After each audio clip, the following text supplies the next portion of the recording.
রহমতের নবী বলেন, আমিও চার কন্যার বাবা, আমার কন্যার কথা যখন মনে করে সহ্য করতে পারি না।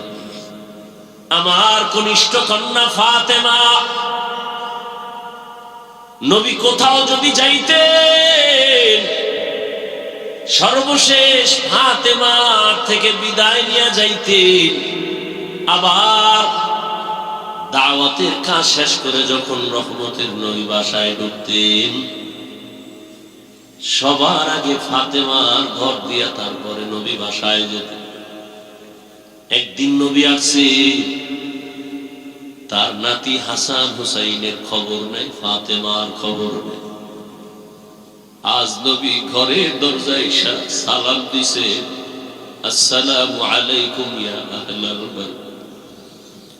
ঘরের থেকে কোনো আওয়াজ নাই, নীরব নিস্তব্ধ। ও পর্দার আড়ালের মা বোনেরা, ভালো করে শুনেন, রহমতের নবী ফাতেমার বাড়ির দরওয়াজায় দাঁড়িয়ে সালাম দিতেছেন, কোনো জবাব নাই। আবার আওয়াজ দিলেন, আসসালামু আলাইকুম ইয়া আহলাল বাইত। ও ঘরওয়ালা, দরজা খোল। এখনো কোনো আওয়াজ নাই। মায়ার নবী আবার পেরেশান হয়ে গেলেন, নাকি আমার নাতিও মারা গেল না, আমার ফাতেমাও মারা গেল। আবার আওয়াজ দিলেন, আসসালামু আলাইকুম ইয়া আহলাল বাইত। ঘর থেকে আওয়াজ আসতেছে ফাতেমার কচি কণ্ঠ। রহমতের নবী, ঘরের মধ্যে চুপচাপ বসে আছি, দয়া করে আজ দেখা দিয়েন না, আপনার সামনে দাঁড়াবার মতো কোনো কাপড় আমার নেই। রহমতের নবী কান্না করেন। রহমতের নবী একটা চাদর দিয়ে কয়, মা চাদর পরে আসো। দরজা খুলে দেখে সামনে মাটির উপরে ফ্লোরে নাতি হাসান একদিকে ঘুমায়, হোসাইন একদিকে ঘুমায়। নানার কণ্ঠের আওয়াজ পাইয়া হাসান হুসাইন লাফ দিয়ে উঠে নানার গলা জড়ায় কাঁদে আর কয়, ও নানা, আম্মুর বিচার করো, আমাদের আজ খানা দেয় নাই,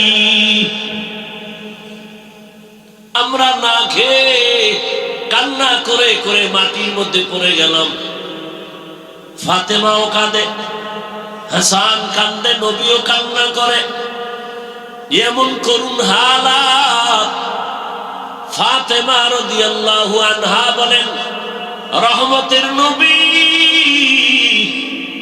ঘরের চুলায় আগুন জ্বলে না, খানা নাই। আমার সন্তান, আপনার নাতি হাসান হুসাইন কাঁদতেছে, কি দিব?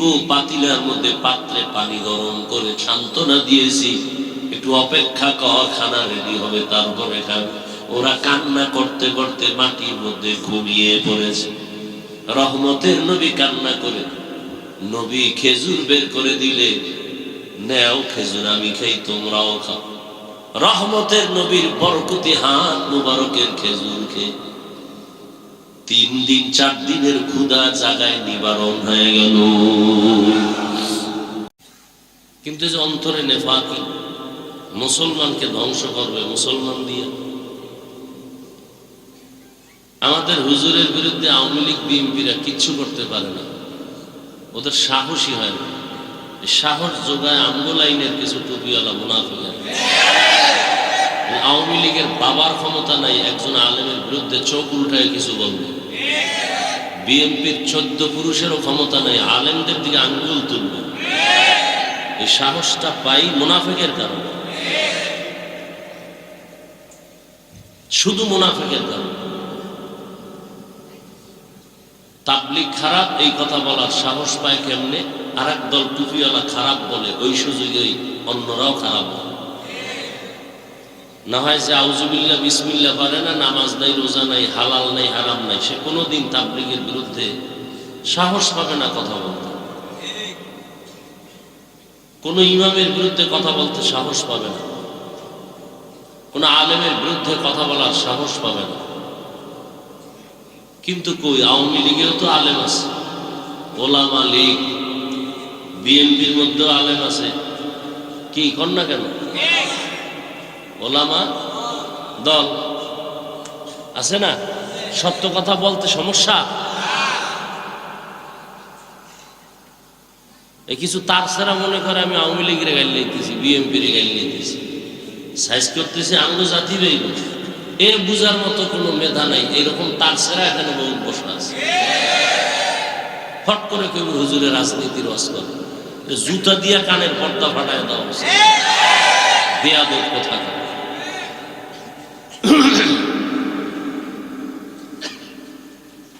আওয়ামী লীগ করে এরকম আলেম নাই, বিএনপির মধ্যে আলেম নাই। এরা কি ইসলামের জন্য ওই দল করে, না ক্ষমতার টাকার জন্য? এজন্য ১৫০০ বছর আগে রসুল বলে গেছেন, আলেম দেখলেই দৌড় দিও না। খবরদার, আলেম দুই ধরনের। দুনিয়াতে সব থেকে ভালো হবে একদল আলেম, আর সব থেকে খারাপ হবে একদল আলেম। আমাদের লাইনে খারাপ বক্তা নাই, নামাজও পড়ে না, বয়ান করে তাকওয়া, গাড়ি তুইটে টুপি খুললে মোবাইলে ফেসবুকে মেয়ারাজ করে, জিয়ারত করে, নাই? হাদিয়া না পাইলে লাইক দেয়, আছে না নাই? এই আমার সাথে বেদবি করছে, আপনারা কোথায় আছেন দেখেন, নাইলে কমিটি সব রাতের ঘুমে মরে যাবে, লাইক দেয়। আর আমি লাইভ কি জিনিস বুঝি না। এই যে মোবাইলে বই আছে, সব ফেরেশতা। কোন বাপের বেটা থাকলে দাঁড়ায় বলেন তো, হাফিজ ভাই টাচ মোবাইল চালাই আমি, কিন্তু কোনো গুনাহ হয় না, হাতের, চোখের, কানের, জবানের, অন্তরে। আপনার কপালে চুমা খাবো, বলেন তো? এবার বুঝেন তাহলে আপনাদের চরিত্র বেশি সুবিধা নেই। যারা টাচ মোবাইল চালায় এদের চরিত্র বেশি। সত্য কথা বলতে টেনশন করেন? যদি থাকে দাঁড়ান, আমি স্টেজ থেকে নিচে এসে আপনার কপালে চুমা খাবো, যে আপনি টাচ মোবাইল চালান কিন্তু গুনাহ করেন না। কত চরিত্রহীন আছে, টাচ মোবাইলের মধ্যে লক নাম্বার দিয়ে রাখছে, বউকে জানায় না। এই স্বামী নিঃসন্দেহে চরিত্রহীন, নিঃসন্দেহে চরিত্রহীন। ওর চরিত্র ভালো না। না হয় ওর মোবাইলের পাসওয়ার্ড বউ জানবে না কেন? কথা বলেন না কেন? ওটা কুলাঙ্গা, স্বামী নামের কলঙ্ক, চরিত্রহীন।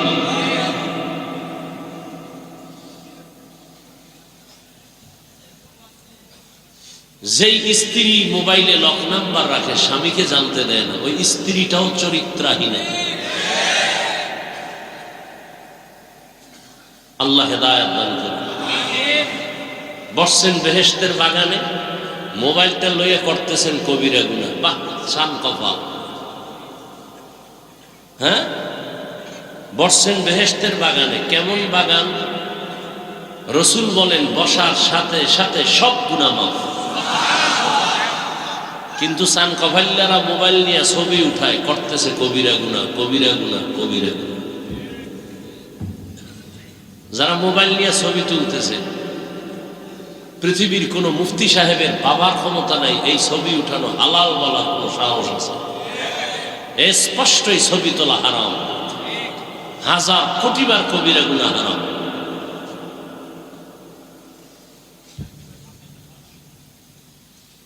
আল্লাহ হেদায়েত দান করুন। কিছু চালাক আছে, চালাক, অতি চালাক, শুধু চালাক না। কি চালাক? চালাক ভালো, অতি চালাক। অতি চালাকের আর এক নাম বেয়াদব। চালাক ভালো, কি ভালো না? অতি চালাকের আর এক নাম কি?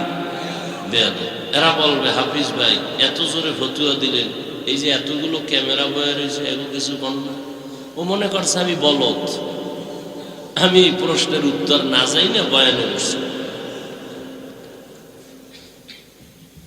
আল্লাহ হেদায়াত দান করে। সংসার ধ্বংস হয়ে গেল এই মোবাইল। সন্তান মা বাবাকে জবাই করে, পেছনে কাজ করে মোবাইল।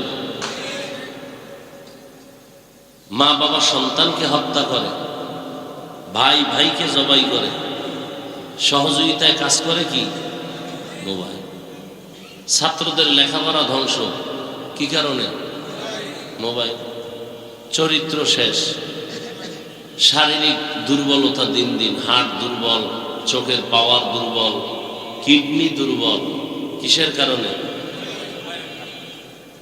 অথচ ডাক্তার দেখায় আমার কিডনি যেন নষ্ট না হয়, চোখ যেন নষ্ট না হয়, অথচ অনায়াসে আমাদের পুরো বডি নষ্ট হয়ে যাইতেছে। কিসের কারণে? এই খবরও নাই, অনেকে বিশ্বাসও করে না। কি বলে না, আমি হুজুরে বলছি তো এই জন্য কানে ঢুকে না। গুগলে সার্চ দাও যুবকেরা, বাসায় গিয়া টাচ মোবাইল দেখলে শরীরের অঙ্গের কি কি ক্ষতি হয় সব বেরিয়ে আসবে। চিকিৎসা বিজ্ঞানী সব ওপেন থিওরি দিয়ে রাখছে যে কি কি অঙ্গের ক্ষতি হয়, চোখের কি ক্ষতি হয়, কানের কি ক্ষতি হয়, ব্রেনের কি ক্ষতি হয়। এই যে মোবাইল মাথার পাশে রেখে রাত্রে অনেকে ঘুমায়, মোবাইল ব্রাস্ট হয়ে যায়, মোবাইল ব্রাস্ট হয়ে আগুন লেগে মাথা নষ্ট। কারণ এটার মধ্যে একটা ম্যাগনেট আছে। এই যে বাড়ির ছাদের উপরে টাওয়ার লাগায় মোবাইলে, আছে না নাই? দেখবেন যত ঠাড়া পড়ে বিজলি সব ওই টাওয়ারে টানে। 3 কিলোমিটার যত বিজলি হবে সব টাওয়ারে টানবে। এবং এই টাওয়ারের আশেপাশে যারা থাকবে ওদের ব্রেন নষ্ট হবে, দিন দিন ঘাটতি হবে, ব্রেন ভারবে না। এটা আমার আব্বার কথা, এ তো চিকিৎসা বিজ্ঞানীদের থিওরি। যত আধুনিকতা তত মরণ ফাঁক। ফ্রিজ আসছে, খাওয়ার ভিটামিন হজমে লাগছে। ফ্রিজ আসছে, খানার ভিটামিন কি হয়ে গেছে? কথা বলেন না কেন? এটি লেখেন। ফ্রিজের যত ভাত আছে, ভাত ফ্রিজে রেখে যদি আপনি খান, 100 না ওভার 100 চ্যালেঞ্জ, আপনার কোনোদিন ডায়াবেটিস হবে না। এই ভাতে ওজন বাড়তে পারে কিন্তু ডায়াবেটিস হবে না। এবার বুঝেন যে ফ্রিজ কি পরিমাণ ভিটামিন আপনাকে সাপ্লাই দিতেছে।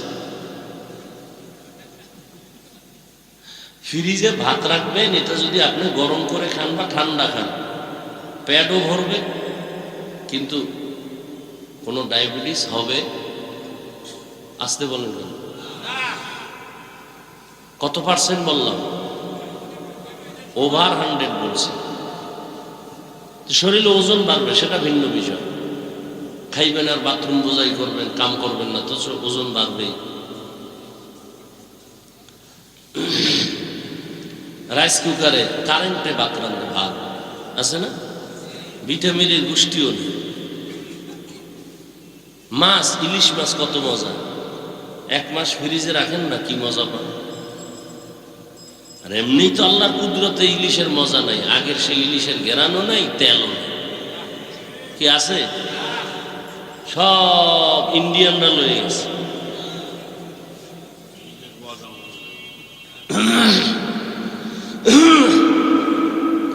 পহেলা বৈশাখ খাবেন না এই গজবের ইলিশ আর পান্তা ভাত? আমি তো ইলিশ আর পান্তা ভাত খাই মাঝে মাঝে।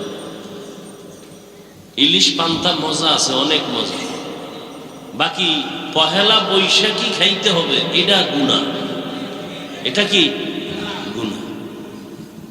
কি খুব বিষ বিষ লাগতেছে অন্তরে, না জ্বলতেছে মনে হয় কিছু দিন। জ্বলবে না, আকাম করবেন তো, আমি বললে তো একটু জ্বলবেই। আপনি আকাম করেন, এতে দোষ নাই, আমি বলি কেন এটা দোষ না? মরাডারে মারো কেন, লড়ে কেন?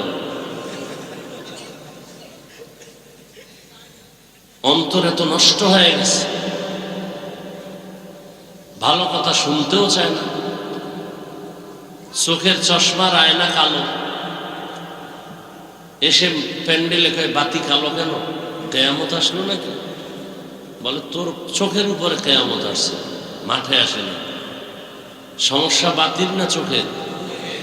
চোখের। তাবলিগ ভালো, পীর মুরিদি ভালো, কওমি মাদ্রাসা ভালো, আলেম ওলামা ভালো। যারা ভালো বলে না এদের অন্তর খারাপ। এই বক্সে আওয়াজ হয় না কেন? এই বক্সে আওয়াজ হয় না কেন? এই মনিটরে আওয়াজ দাও, মনিটরে।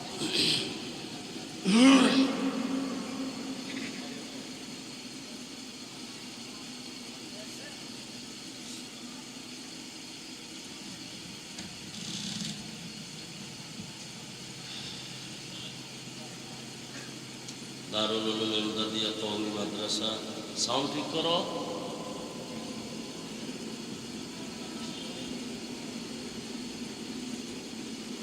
বাড়িনগর বাজার আয়োজিত আজকের এই মাদ্রাসার মাহফিল। মাদ্রাসার গুলো মাদ্রাসায় যে বাম পাশে মাদ্রাসা। অনেকে দান করেছেন। সাউন্ড স্পষ্ট করেন।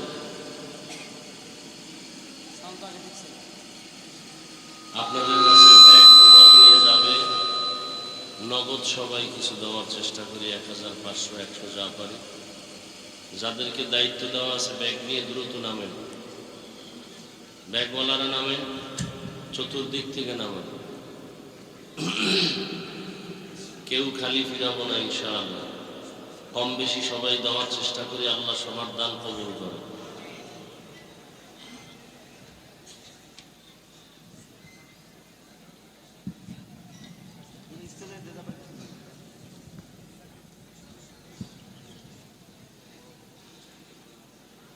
চতুর্দিক থেকে হাঁটেন, দ্রুত হাঁটেন।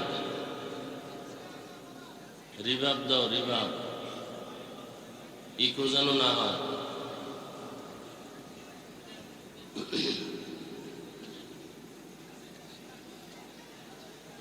ঘড়ি মরি নাই কিছু, এখানে টাইম দেখার।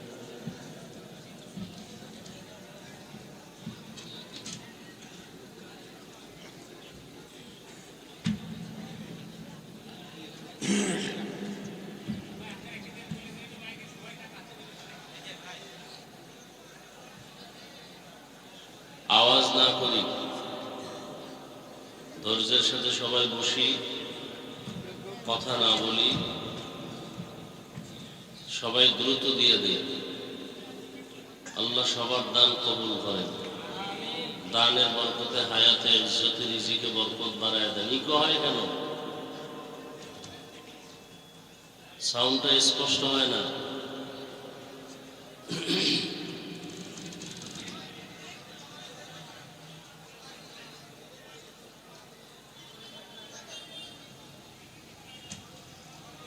আলহামদুলিল্লাহ, আলহামদুলিল্লাহ الذي جعل الشمس والقمر بحسبان والنجم والشجر يسجدان وفضل زمانا على زمان كما فضل مكانا على مكان وإنسانا على إنسان.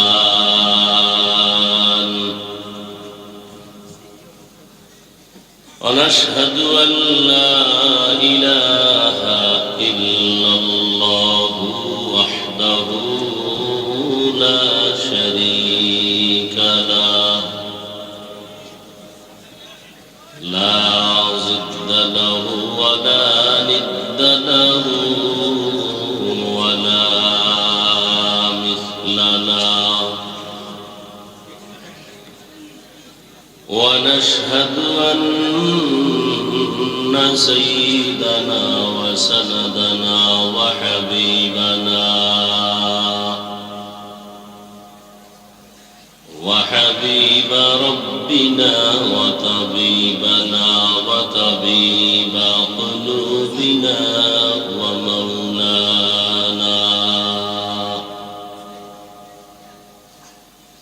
ومولانا محمدا عبده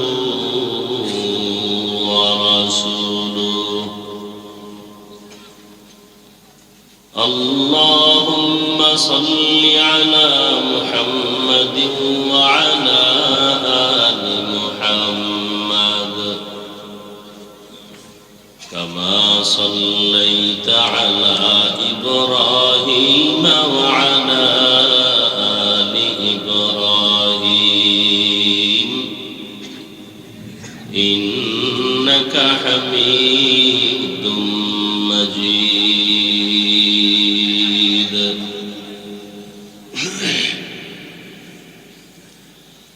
اللهم بارك على محمد وعلى آل محمد كما باركت على إبراهيم وعلى آل إبراهيم إنك حميد مجيد.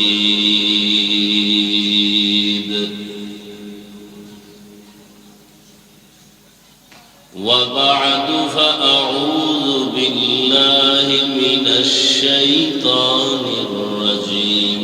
بسم الله الرحمن الرحيم.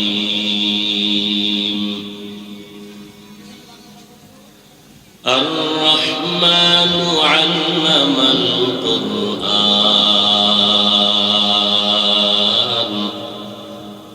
خلق الإنسان علمه البيان.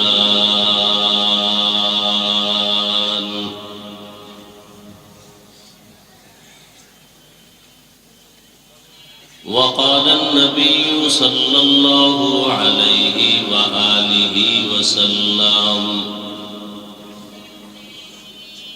خيركم من تعلم القرآن وعلمه. صدق الله مولانا العظيم وصدق رسوله النبي الأمي الكريم. ونحن على ذلك من الشاهدين والشاكرين والذاكرين والحمد لله رب العالمين.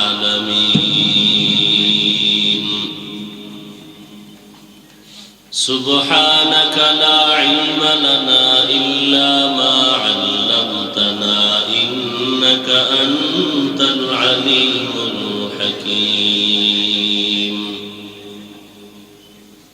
رب اشرح لي صدري ويسر لي أمري واحلل عقدة من لساني يفقه قولي.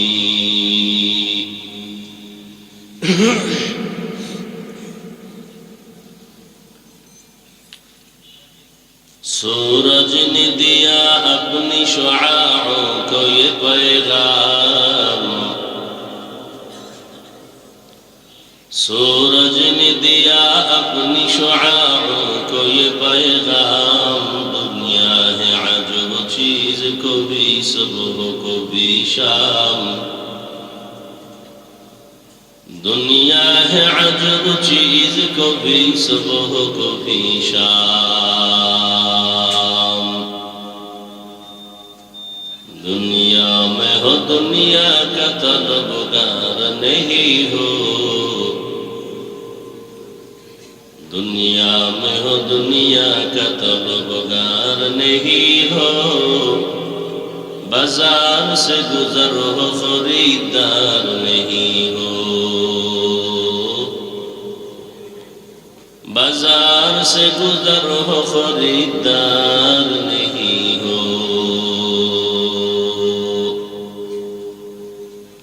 मकबूल है शाद है काबिल तो बहुत है. आएना के मानिंदे तू नहीं दिल तो बहुत है. आएना के मानिंदे तू नहीं दिल तो बहुत है.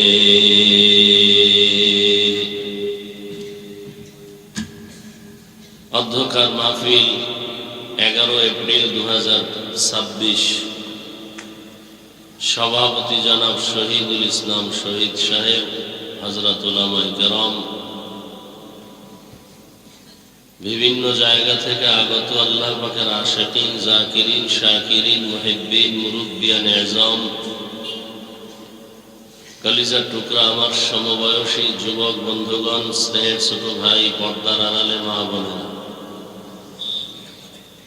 দয়াময় রব্বুল আলামিনের দরবারে শুকর যে আল্লাহ আমাদেরকে সুস্থ রেখেছেন, আলহামদুলিল্লাহ। জীবনের এক অমূল্য সম্পদ আমাদের সুস্থতা। টাকা পয়সা, বাড়ি গাড়ি, অনেক কিছুই যদি থাকে আর আপনি অসুস্থ থাকেন, এ জীবনের কোনো দাম নেই। টাকা পয়সা, বাড়ি গাড়ি না থাকলেও আল্লাহ যদি সুস্থ রাখেন, এর থেকে সুখের জীবন আর হতে পারে? আল্লাহ আমাদের সুস্থতাকে দায়েমান কবুল করে। আমাদের মাঝে এখনো যারা অসুস্থ তাদেরকেও পূর্ণ সুস্থ করে দেন। আমাদের মাঝের থেকে যারা বিদায় নিয়ে কবরস্থ হয়ে আছেন, আল্লাহ তাদেরকে জান্নাত দান করে। রমজানুল মুবারকের ঈদ, ঈদুল ফিতর, এর পূর্বে ও পরে যারা দুর্ঘটনায় হঠাৎ করে জীবন দিয়ে দিল, পানির মধ্যে, গাড়ির নিচে, যেই মৃত্যুর ঘটনাগুলো দেখে সহ্য করা যায় না, আল্লাহ তাদেরকে শহীদি মর্যাদায় জান্নাত দান করুন। আমাদেরকে আল্লাহ চলার পথে কুদরতের দ্বারা ইজ্জতের সাথে হেফাজতের ব্যবস্থা করুন।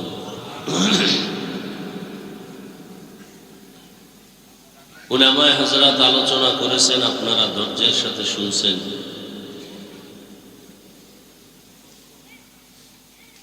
আমার আসতে একটু বিলম্ব হয়েছে, মূলত সংকট গাড়ি নিয়ে আসা, তেলের সমস্যা, যুদ্ধের পরিস্থিতি কারণে এক পর্যায়ে নিয়ত করেছিলাম আজকে আর আসা হবেই না। মাগরিবের সময় ভিন্ন ব্যবস্থা করে এরপরে আসছি, রওনা দিয়েছি মাগরিবের নামাজের পরে ঢাকা থেকে।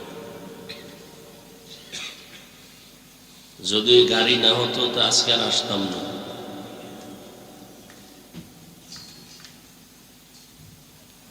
সব জায়গায় সংকট। দোয়া করি আমাদের এই অস্থিতিশীল পরিবেশ, বিশ্বময়, এর থেকে গোটা জাতিকে, গোটা দুনিয়াওয়ালাদেরকে স্বাভাবিক জীবনে আল্লাহ ফিরায় আনেন। আপনারা যারা তেলের লাইনে নেয়, আপনারা মনে করেন বিপদখানি আমল। যদি আর 2-4টা মাসে যুদ্ধ অব্যাহতভাবে চলে, পুরো পৃথিবীটা পঙ্গু হয়ে যাবে। নিত্য দ্রব্যের দাম নাগালের বাইরে চলে যাবে। তরু তরকারি, খানা দানা যা কিছু আছে, এক কথায় দুর্ভিক্ষ নেমে আসবে এই জমিনের মধ্যে। আল্লাহ এর থেকে আমাদেরকে হেফাজত করে। এ দোষ কোনো বেঈমানকে দিয়ে লাভ নাই। মানুষের জীবনের বেশিটা ক্ষতি করেছে মুনাফিকের গোষ্ঠী। মুনাফিক কারা? যারা ইসলামের ব্যানার ব্যবহার করে কিন্তু কাজ করে ইহুদির চেয়েও খারাপ। এ কারণে কাফের ভালো, মুনাফিক ভালো না। কাফেরের সাথে সমাজে চলার অনুমতি আছে ইসলামে, মুনাফিকের সাথে চলার অনুমতি নেই। কিন্তু মুনাফিক চিনবেন কি করে? আমার মতোই তো সব টুপিওয়ালা, বাগরিওয়ালা, বরং আমাদের থেকে তাদের চেহারা আরো ভালো, আরো স্মার্ট। বড় কঠিন হালাত। আজকে মুসলিম বিশ্বের কাছে এত সম্পদ, আমার দেশেও সম্পদ কম নাকি? চোরের কারণে আমরা সম্পদ হারিয়ে ফেলেছি। সৌদি আরব, লেবানন, কুয়েত, কাতার, ইরাক, এরপরে মিশর, সব মুসলমান এক হয়ে গেলে আমেরিকা কেন, রাশিয়া কেন, কোন বেঈমানের চোখ উঠায় তাকাবারও তো সুযোগ নেই। কিন্তু যে অন্তরে নেফাকি, মুসলমানকে ধ্বংস করবে মুসলমান দিয়ে। আমাদের হুজুরের বিরুদ্ধে আওয়ামী লীগ বিএনপিরা কিচ্ছু করতে পারে না, ওদের সাহসী হয় না। সাহস যোগায় আম্বুলাইনের কিছু টুপিওয়ালা মুনাফিকের। আওয়ামী লীগের বাবার ক্ষমতা নাই একজন আলেমের বিরুদ্ধে চোখ উল্টায় কিছু বলবে। বিএনপির 14 পুরুষেরও ক্ষমতা নাই আলেমদের দিকে আঙ্গুল তুলবে। এই সাহসটা পাই মুনাফিকের কারণে, শুধু মুনাফিকের কারণে। তাবলীগ খারাপ এই কথা বলার সাহস পায় কেমনে? আর এক দল টুপিওয়ালা খারাপ বলে, ওই সুযোগেই অন্যরাও খারাপ বলে। না হয় যে আউযুবিল্লাহ বিসমিল্লাহ পারে না, নামাজ নাই, রোজা নাই, হালাল নাই, হারাম নাই, সে কোনোদিন তাবলীগের বিরুদ্ধে সাহস পাবে না কথা বলতে। কোন ইমামের বিরুদ্ধে কথা বলতে সাহস পাবে না, কোন আলেমের বিরুদ্ধে কথা বলার সাহস পাবে না। কিন্তু কই, আওয়ামী লীগেও তো আলেম আছে, ওলামা লীগ, বিএনপির মধ্যেও আলেম আছে। কি কর না কেন? ওলামা দল আছে না? সত্য কথা বলতে সমস্যা? এই কিছু তার ছাড়া মনে করে আমি আওয়ামী লীগের গাইল নিতেছি, বিএনপির গাইল নিতেছি, সাইজ করতেছি আঙ্গ জাতি বেইব। এর বুঝার মতো কোনো মেধা নাই। এরকম তার ছাড়া এখানে বহু বসা আছে।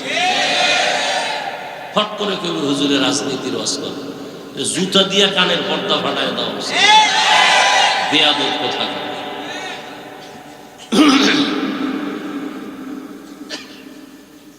আওয়ামী লীগ করে এরকম আলেম নাই, বিএনপির মধ্যে আলেম নাই। এরা কি ইসলামের জন্য ওই দল করে, না ক্ষমতার টাকার জন্য? এজন্য ১৫০০ বছর আগে রসুল বলে গেছেন, আলেম দেখলেই দৌড় দিও না। খবরদার, আলেম দুই ধরনের। দুনিয়াতে সব থেকে ভালো হবে একদল আলেম, আর সব থেকে খারাপ হবে একদল আলেম। আমাদের লাইনে খারাপ বক্তা নাই, নামাজও পড়ে না, বয়ান করে তাকওয়া, গাড়ি তুইটে টুপি খুইলা মোবাইলে ফেসবুকে মেয়ারাজ করে, জিয়ারত করে। নাই? হাদিয়া না পাইলে লাইক দেয়, আছে না নাই? এই আমার সাথে বেদবি করছে, আপনারা কোথায় আছেন দেখেন, নাইলে কমিটি সব রাতের ঘুমে মরে যাবে। লাইক দেয়। আর আমি লাইভ কি জিনিস বুঝি না। এই যে মোবাইলে বই আছে সব ফেরেশতা। কোন বাপের বেটা থাকলে দাঁড়ায় বলেন তো, হাফিজ ভাই টাচ মোবাইল চালাই আমি, কিন্তু কোনো গুনাহ হয় না হাতের, চোখের, কানের, জবানের, অন্তরে। আপনার কপালে চুমা খাবো বলেন তো? এবার বুঝেন তাহলে আপনাদের চরিত্র বেশি সুবিধা না। যারা টাচ মোবাইল চালায় এদের চরিত্র বেশি। সত্য কথা বলতে টেনশন করেন? যদি থাকে দাঁড়ান, আমি স্টেজ থেকে নিচে এসে আপনার কপালে চুমা খাবো যে আপনি টাচ মোবাইল চালান কিন্তু গুনাহ করেন না। কত চরিত্রহীন আছে টাচ মোবাইলের মধ্যে লক নাম্বার দিয়ে রাখছে, বউকে জানায় না। এই স্বামী নিঃসন্দেহে চরিত্রহীন, নিঃসন্দেহে চরিত্রহীন। ওর চরিত্র ভালো না। না হয় ওর মোবাইলের পাসওয়ার্ড বউ জানবে না কেন? কথা বলেন না কেন? ওটা কুলাঙ্গা, স্বামী নামের কলঙ্ক, চরিত্রহীন।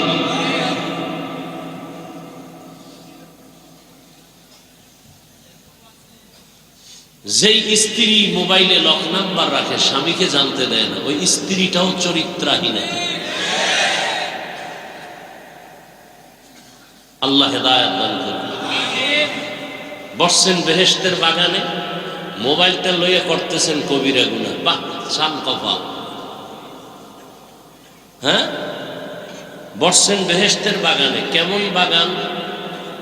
রসুল বলেন বসার সাথে সাথে সব গুনাহ মাফ। কিন্তু সান কভাল্লারা মোবাইল নিয়ে ছবি উঠায়, করতেছে কবিরা গুনাহ, কবিরা গুনাহ, কবিরা গুনাহ।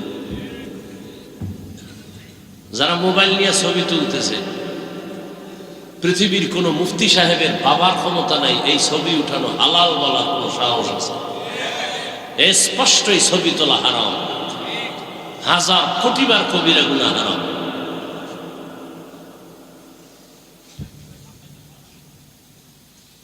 আল্লাহ হেদায়েত দান করুন। কিছু চালাক আছে, চালাক, অতি চালাক, শুধু চালাক না। কি চালাক? চালাক ভালো, অতি চালাক, অতি চালাকের আর এক নাম বেয়াদব। চালাক ভালো, কি ভালো না? অতি চালাকের আর এক নাম কি? বেয়াদব। এরা বলবে হাফিজ ভাই এত জোরে ফতুয়া দিলেন, এই যে এতগুলো ক্যামেরা বয়ে রয়েছে এগুলো কিছু কর না। ও মনে করছে আমি বলদ, আমি এই প্রশ্নের উত্তর না যাই না বয়ানে বসছি। আল্লাহ হেদায়েত দান করুন। সংসার ধ্বংস হয়ে গেল এই মোবাইল। সন্তান মা বাবাকে জবাই করে, পেছনে কাজ করে মোবাইল। মা বাবা সন্তানকে হত্যা করে, ভাই ভাইকে জবাই করে, সহযোগিতায় কাজ করে কি? মোবাইল। ছাত্রদের লেখাপড়া ধ্বংস, কি কারণে? মোবাইল। চরিত্র শেষ, শারীরিক দুর্বলতা দিন দিন, হার্ট দুর্বল, চোখের পাওয়ার দুর্বল, কিডনি দুর্বল। কিসের কারণে? অথচ ডাক্তার দেখায় আমার কিডনি যেন নষ্ট না হয়, চোখ যেন নষ্ট না হয়, অথচ অনায়াসে আমাদের পুরো বডি নষ্ট হয়ে যাইতেছে। কিসের কারণে? এই খবরও নাই, অনেকে বিশ্বাসও করে না। কি বলে না, আমি হুজুরে বলছি তো এই জন্য কানে ঢুকে না। গুগলে সার্চ দাও যুবকেরা, বাসায় গিয়া টাচ মোবাইল দেখলে শরীরের অঙ্গের কি কি ক্ষতি হয় সব বেরিয়ে আসবে। চিকিৎসা বিজ্ঞানী সব ওপেন থিওরি দিয়ে রাখছে যে কি কি অঙ্গের ক্ষতি হয়, চোখের কি ক্ষতি হয়, কানের কি ক্ষতি হয়, ব্রেনের কি ক্ষতি হয়। এই যে মোবাইল মাথার পাশে রেখে রাত্রে অনেকে ঘুমায়, মোবাইল ব্রাস্ট হয়ে যায়, মোবাইল ব্রাস্ট হয়ে আগুন লেগে মাথা নষ্ট। কারণ এটার মধ্যে একটা ম্যাগনেট আছে। এই যে বাড়ির ছাদের উপরে টাওয়ার লাগায় মোবাইলে, আছে না নেই? দেখবেন যত ঠাড়া পড়ে বিজলি সব ওই টাওয়ারে টানে। 3 কিলোমিটার যত বিজলি হবে সব টাওয়ারে টানবে। এবং এই টাওয়ারের আশেপাশে যারা থাকবে ওদের ব্রেন নষ্ট হবে, দিন দিন ঘাটতি হবে, ব্রেন ভাববে না। এটা আমার আব্বার কথা, এ তো চিকিৎসা বিজ্ঞানীদের থিওরি। যত আধুনিকতা তত মরণ ফাঁক। ফ্রিজ আসছে, খাওয়ার ভিটামিন হজমে লাগছে।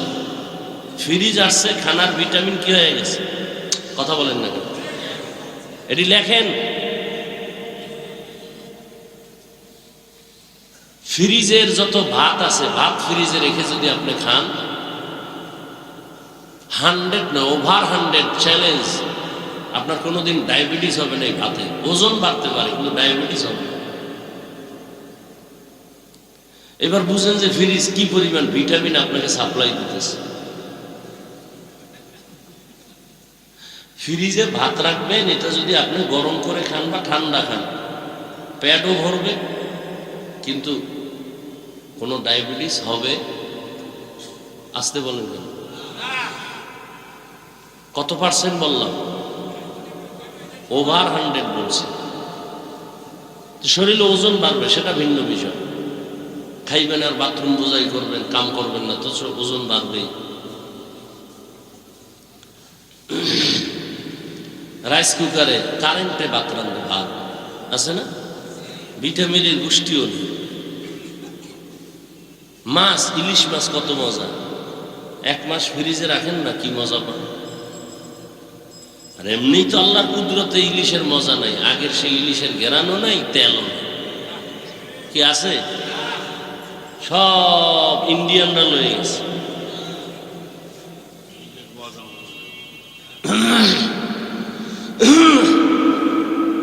পহেলা বৈশাখ খাবেন না এই গজবের ইলিশ আর পান্তা ভাত?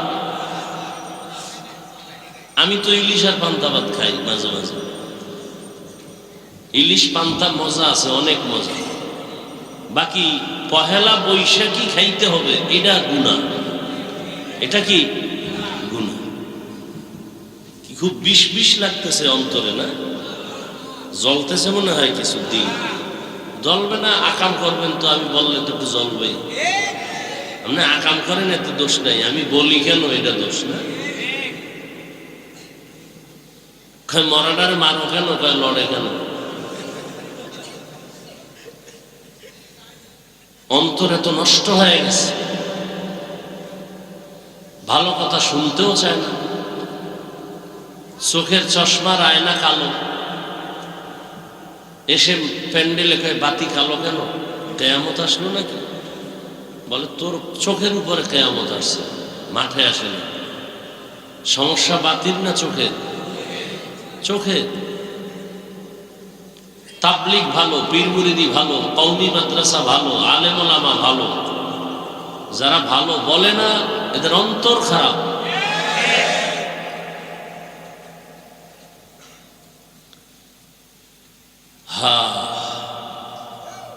কোরআনে হাকিমের সূরাতুর রহমানের শুরু থেকে 2-3 টুকরা আয়াত আমি আপনাদের সামনে পড়েছি। সংক্ষেপ সময় আমি আয়াত এবং রাসূলের একটি হাদিসও পড়েছি। তরজমাটা বলে কিছু ব্যাখ্যা আপনাদেরকে শোনাবো, যদি আপনাদের ধৈর্য থাকে। উঠা বসা করলে আমি আস্তে মোনাজাত দিয়ে নেমে যাব, কারণ জোর করে বয়ান শোনাবার জন্য আল্লাহ আমাদেরকে পাঠায় নাই। লা ইকরাহা ফিদ্দীন, জোর করে কাউকে নামাজি বানানো যাবে না, বানাইলে সওয়াব হবে না। জোর করে কাউকে কালেমার রশি গলায় দেয়া যাবে না, দিলেও কোনো সওয়াব। যে দাড়ি রাখবে না তাকে জোর করে দাড়ি রাখানো যাবে না, রাখাইলে সওয়াব। তাহলে কি করা যাবে? শুধু বুঝানো যাবে।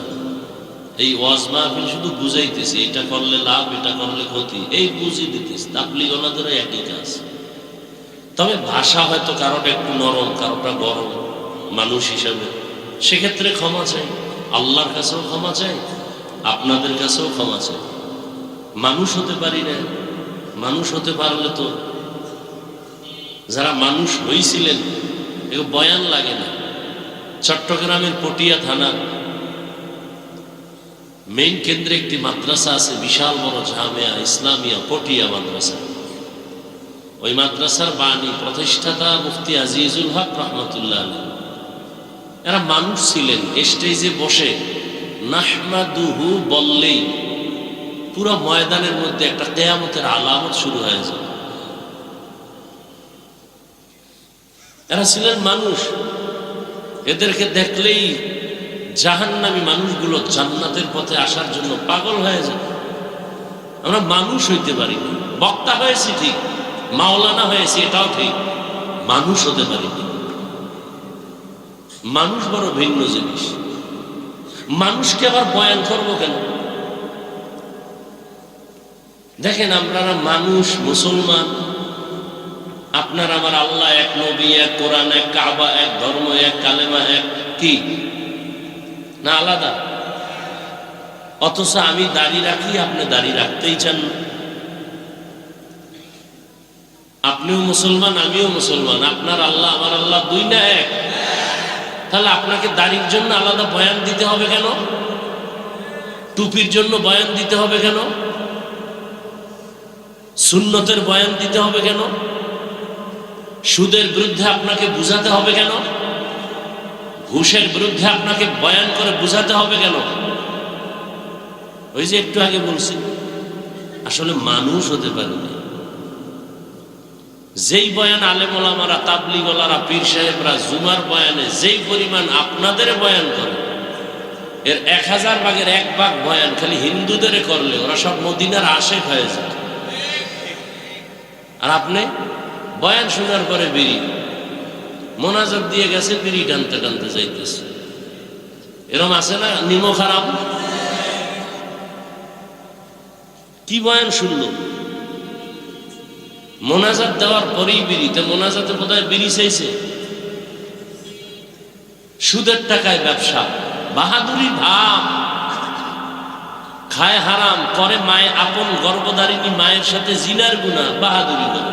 যারা সুদের সাথে জড়িত 24 ঘন্টা কার সাথে জিনার গুনাহ করে? গর্ভধারিণী আপন মায়ের সাথে জিনার গুনাহ।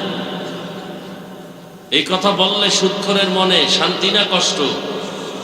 কিছু কিছু তার ছেলেরা মনে করবে হুজুরে আমারে চিনল কেমনে, যে বই সেই যে আমারে ধরলো। চিন্তা করছে সুদ খাওয়া হালাল না হারাম? যারা সুদের সাথে জড়িত এদের নামাজ কবুল হবে না, রোজা কবুল হবে না, হজ কবুল হবে না, তেলাওয়াত কবুল হবে না, মাদ্রাসা করলে সওয়াব হবে না, মসজিদে দান করলে সওয়াব হবে না, মোনাজাত দিলে কবুল হবে না। আরো শুনবেন, তওবা না করে মরলে চিরস্থায়ী জাহান্নাম। কয়দিনের জন্য জাহান্নাম? হ্যাঁ, এটি লিখে রাখেন, এটি কেউ বলবে না, বলার সাহস নাই, বলতেও পারবে না, কারণ শিয়ালের হাতে মুরগি আমানত। আমি বলে গেলাম, আমি চিন্তা করছি একদিন আসছি আর জীবনে না আইলাম, আইসি যেহেতু জনমের মতো বলে যায়। কিন্তু মসজিদে আগামী জুমায় যদি এই বয়ান চলে, সূর্য ডুবার পরেই নোটিশ আসবে, ইমাম সাহেব 1 মাসের ছুটি। বলবে কেন? বলবে শিয়ালের হাতে মুরগি দিলে যা হয়, মসজিদ মাদ্রাসার চাবি সুদখোরের হাতে দিলে তাই হয়।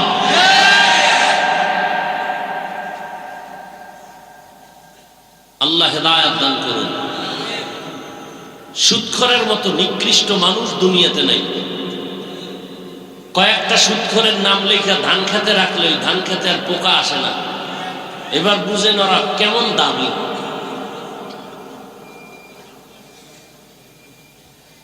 তবে আপনি লিখে দিলে হবে না, ভালো কোনো আমলওয়ালার দ্বারা লেখাই নিতে হবে। আপনি তো হাত না পাক, চোখ না পাক, জিহ্বা না পাক, অন্তর না পাক, আপনার কাজ হবে না। রাগ করতেছেন? আরে আমি আপনাকে এলাকায় থাকি না, তো ভয় কি? ইমাম সাহেব বললে না ভয় আছে যে আগামী জুমায় পরের জুমায় দেখা হইবে, একটু লজ্জা। হ্যাঁ, আল্লাহ হেদায়েত দান করুন। আয়াত হাদিসের তরজমাটা বলে নেই। আর রহমান আল্লামাল কুরআন খালাকাল ইনসান আল্লামাহুল বায়ান। কি আপনাদের এই আয়াতগুলো মোটামুটি জানা আছে না? হ্যাঁ, এই আয়াতের বিষয়বস্তু হলো মানুষ কাকে বলে। একটু আগে বলছি না আমরা মানুষ হতে পারি না, এই ব্যাখ্যাটা শুনলে বুঝবে না আসলেই আমরা কুত্তার চেয়েও খারাপ। হিংসা করা এটা কি মানুষের স্বভাব না কুত্তার স্বভাব? তাহলে আমি দেখতে মাওলানা মানুষ, কিন্তু হিংসা থাকলে আমার চরিত্রটা কুকুর থেকেও খারাপ। দলিল কোরআনের আয়াত 9 পারা সূরা আরাফ। সুযোগ আসতেছে বলবো, সময় থাকবে। আসলে বয়ান করার উদ্দেশ্য কি? বয়ানের মূল উদ্দেশ্য হলো জাহান্নাম থেকে জান্নাতের রাস্তা দেখানো। কি ভাই, আমার বয়ানের দ্বারা যদি আপনি জাহান্নাম থেকে বাঁচার পরামর্শই না পান, কোরআন হাদিস অনুযায়ী জান্নাতে আগাবার সেই পরামর্শ না পান, তো এটা বয়ানের মাকসাদ তো হাসিল হয় না। প্রত্যেকটা বয়ানের উদ্দেশ্য, বক্তার উদ্দেশ্য হবে একটা আল্লাহ ভোলা মানুষকে আল্লাহর দিকে আগায় দেয়। তাআল্লুক মা আল্লাহ, আল্লাহর সাথে কিভাবে সম্পর্ক তৈরি হবে, এই বয়ান। আর বয়ানের দ্বারা যদি আল্লাহর সাথে সম্পর্কের সেই বিশ্বাসটা, সেই অনুভূতিটা না আসে, তো কিসের বয়ান এগুলো? আপনাকে এত বয়ান করে, যে একটু আগে বললাম আমিও মুসলমান, আপনিও মুসলমান, আমি টুপি খুলতে চাই না, আপনি টুপি দিতে চান না, কারণ কি? আপনার আমার আল্লাহ এক, নবী এক, কোরআন এক, কাবা এক, ধর্ম এক, কালেমা এক। আমি দাড়ি কাটতে চাই না, আপনি রাখতে চান না, কারণ কি? আমি বেপরদায় চলতে চাই না, লজ্জা, আপনি বেপরদায় পর্দা করতে চান না, লজ্জা, কারণটা কি? আপনাকে টাকা দিব 500 টাকা, আপনি টুপি করেন, এরপর তোর টাকা তুই খাইয়া মর, টুপি দিব না, মাথা গরম। আর আমাকে যদি বলে তোমাকে চেয়ারম্যান এমপি বানাবো, তুমি টুপি আর দাড়ি কেটে ফেলো, বলবো পৃথিবী দিয়া দাও, তারপরও দাড়ি কাটবো না। বিষয়টা কি? বিষয় কি? বিষয় কিচ্ছু না। ধোঁয়ার গন্ধ আসে কেন?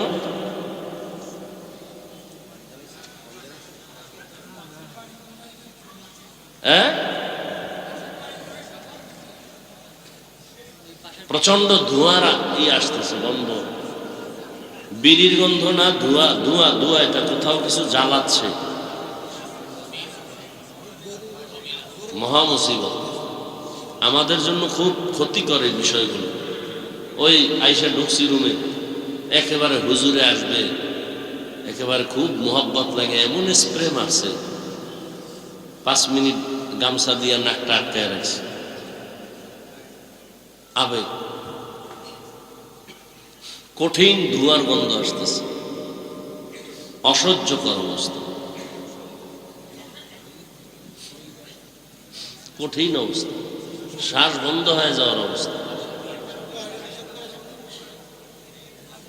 এরা চিন্তা করে যে হুজুরে আসছে যেহেতু একটু টের পেয়ে যাও, আমরা এই সিবার ভিতরে আছি।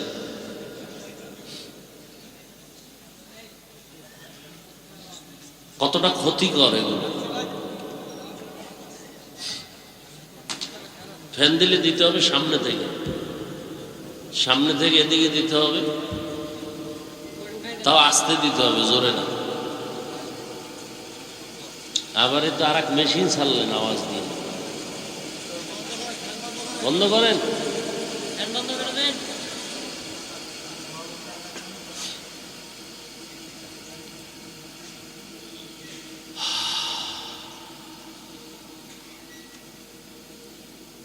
আল্লাহ বলেন আর রহমান, রহমান হলেন তিনি, আল্লামাল কুরআন, কোরআন শিক্ষা দিলেন যিনি, খালাকাল ইনসান, রহমান হলেন তিনি, মানুষ সৃষ্টি করলেন যিনি, আল্লামাহুল বায়ান, রহমান হলেন তিনি, বয়ান শিক্ষা দিলেন যিনি। নবীজি বলেন খায়রুকুম মান তাআল্লামাল কুরআনা ওয়া আল্লামা, দুনিয়াতে ওই ব্যক্তি বড় দামি, বড় সম্মানিত যে কোরআন শিখে অন্যদের কোরআন শিক্ষা প্রদান করে। তর্জমা শেষ। হাদিসের উপরে 2-4 মিনিট কথা, এরপর আয়াত নিয়ে কথা বলি। নবীজি বলছেন দুনিয়াতে শ্রেষ্ঠ ওই ব্যক্তি যে কোরআন শিখে, বলেন না কেন, সহযোগিতা করেন, অন্যকেও শিক্ষা দেয়, তাদের মতো দামি আর কেউ নাই।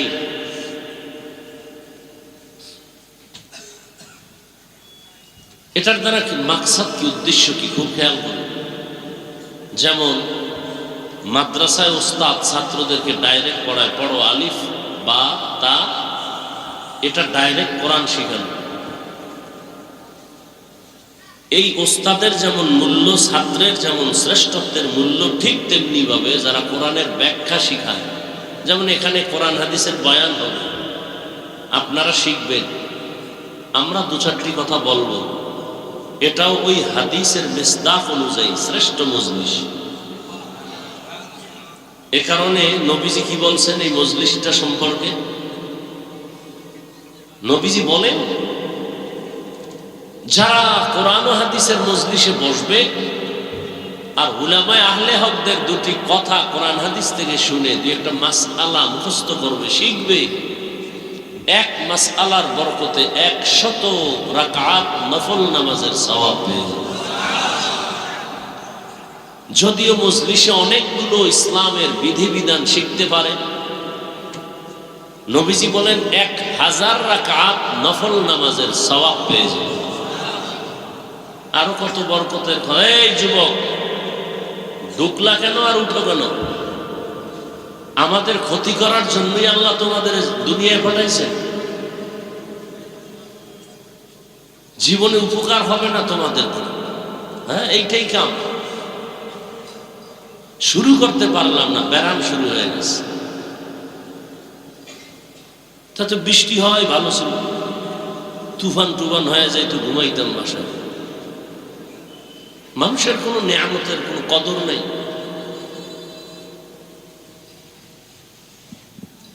বসার যদি দীর্ঘ টাইম বসার অভ্যাস না থাকে, কেন আমাদের চোখের নজরে থাকেন? আপনারা দূরে থাকেন, কমিটি মাইক লাগাইছে না দূরে, আপনাদের ব্যারামওয়ালাদের জন্যই তো এত দূরে মাইক লাগানো, যে বহু দূরে বসে বিড়ি টানবেন আর ওয়াজ শুনবেন, ফজর নামাজ না পড়ে ঘুমাবেন, খালাস। আমাদের সামনে আসবেন, বসবেন, আবার ডিস্টার্ব কেন করবেন? অন্যের ক্ষতি কেন করবেন বলেন? কত মানুষ বসে বয়ান শুনতেছে, আপনি উঠে গিয়ে কতটা ডিস্টার্ব করেন।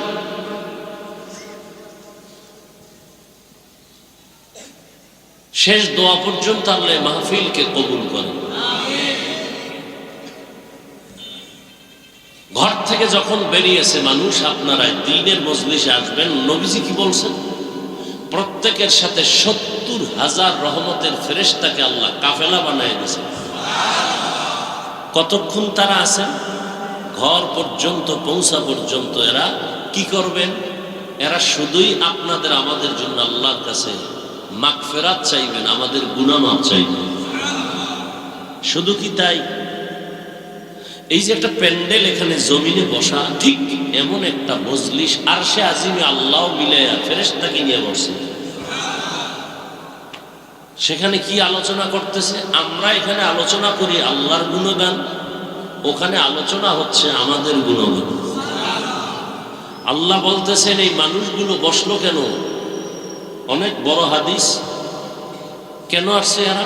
টাকা চায় কেন? বাড়ি না, গাড়ি না, কেন? আল্লাহ আপনাকে চায়, আর জান্নাত চায়, আর জাহান্নাম থেকে মুক্তি চায়। নবীজি বলেন, আল্লাহ জিজ্ঞাসা করেন ফেরেশতারা আমাকে দেখছে না? যদি দেখতো, আল্লাহ তো কলিজা ফেটে আপনার জন্য পাগল হয়ে মরে যাইত। আমার জান্নাত দেখছে কয় না। যদি দেখতো, দেখলে তো পাগল হয়ে সারা জীবন জান্নাতের দিকে দৌড়াতো। জাহান্নাম দেখছে বলে না, যদি দেখতো জীবন দিয়া হলো ওই জাহান্নাম থেকে ভাগার চেষ্টা করতো। আল্লাহ বলেন, তোমরা যেহেতু সাক্ষী দিলে, এবার তোমরা সাক্ষী থাকো, আমি বলতেছি এরা এখানে আসা মাত্র আমি সবার জীবনের সব গুনাহ মাফ করে দিই। কয় কিছু লোক তো শুনতে আসে না, তামসা দেখতে আসছে। কেমন হুজুর? চেহারা দেখতে আসছে। কোন দলের হুজুর? টুপির সাইজ কি? এরকম আছে না কিছু? এগো কি করবেন? কয় এগো মাফ করে দেবেন। কেন? কয় চিটা যেমন ধানের দামে বিক্রি হয়ে যায়, ঠিক যারা এখানে আল্লাহর মহব্বতে আসছে এরা ধানের সমতুল্য, যারা আসছে শুধু তামাশা দেখতে এরা চিটার সমতুল্য। তো দুনিয়াতে যদি একটা কি বলে যেটার দাম নাই, একটা চিটা, এটার যদি মূল্য থাকে ধানের সাথে এটার বিক্রি হয়, কেউ বলে না যে চিটা আলাদা করো, ধানগুলো আমাকে দাও, বলে না।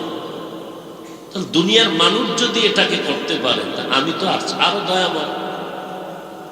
আর মানুষ তো আমিই বানাইছি, আমি কেন করব না? যারা আসছে আমাকে পাওয়ার জন্য আর আমার মজলিসের কাছে আসছে। একটা লোক আতরের দোকানের পাশে দাঁড়ানো, দাঁড়ায় ঘেরান পাইতেছে মজা, আর একজনে কিনা পকেটে নিতেছে। ওই লোকটারও মনে চায় কি চায় না? চায়, কিন্তু টাকা নেই। তো টাকা না থাকলে কি হবে? ঘেরান পাইনি, পাইনি না, ওইটা আবার কোনো আটকায় রাখা যায়? পাইতেছে। ওই ঘেরানটায় মজা আছে না নেই? আছে। টাকা না থাকলেও, কিনতে না পারলেও তো ঘেরান পা। ঠিক যারা ময়দানের পাশে আসছে, ওয়াজ শুনতে আসে নাই, এরাও তো কিছুটা আল্লাহর মহব্বতের ঘ্রাণ এখান থেকে পাবে। অতএব এদের বরকতে আল্লাহ ওদেরকেও মাফ করে দেবে। এত বড় মজলিসে আসিয়া বসার পরেও কি মোবাইলটা হাতে নেওয়ার মানে কি? আচ্ছা 24 ঘন্টাই তো এই মোবাইল নিয়ে থাকে। এই স্বামী, বউরে সময় দাও না বাবা, এই মোবাইল। বাবা সন্তানকে সময় দেয় না, মোবাইল। তো 24 ঘন্টাই তো বাথরুমে গিয়েও মোবাইল। আল্লাহ নিয়ে আসছেন বেহেশতের বাগানে, 2 ঘন্টা মোবাইল না চালাইলে কি হবে?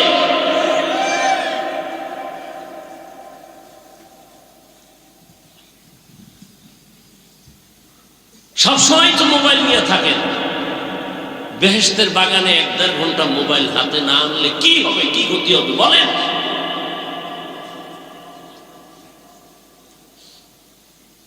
না দেখাচ্ছেন আমি মোবাইলওয়ালা, তবে আমার দেখাইলে ক্ষতি হবে। বয়ানের পরে দেখবেন জিনেরা মোবাইল নিয়ে গেছে। বহু জিন এখানে আছে মোবাইল নেওয়ার জন্য। জিনেরা দেখা যায়, মোবাইল সরেরও দেখা যায়। খালি কপালে হাত দিয়া মাইকলারা কেউ মোবাইল ঘোষণা দাও, আবার ওই স্টেজের তলে জুতার তলে খুঁজে মোবাইল নিয়েছে, জিনের তলে খুঁজে মোবাইল, এখানে মোবাইল আছে। মোবাইল দেখাইন না, জিনরা দেখলেই কিন্তু টার্গেট করবে যে না এইটা নিলে 2 দিনের বাজার হবে। দেখেন না, জিনেরা দেখলেই কিন্তু নিয়ে যাবে। শেষে আমও যাবে, সালাও যাবে। আল্লাহ, তাহলে এটা একটা শ্রেষ্ঠ মজলিস। কিসের কারণে? কোরআনের কারণে। কিসের কারণে? সোহবতে সালে তোরা সালে কুনা, সোহবতে তালে তোরা তালে কুনাতে জামানা, সোহবতে বা আউলিয়া বেহতেরা জসদ সালা তাআত বেরিয়া।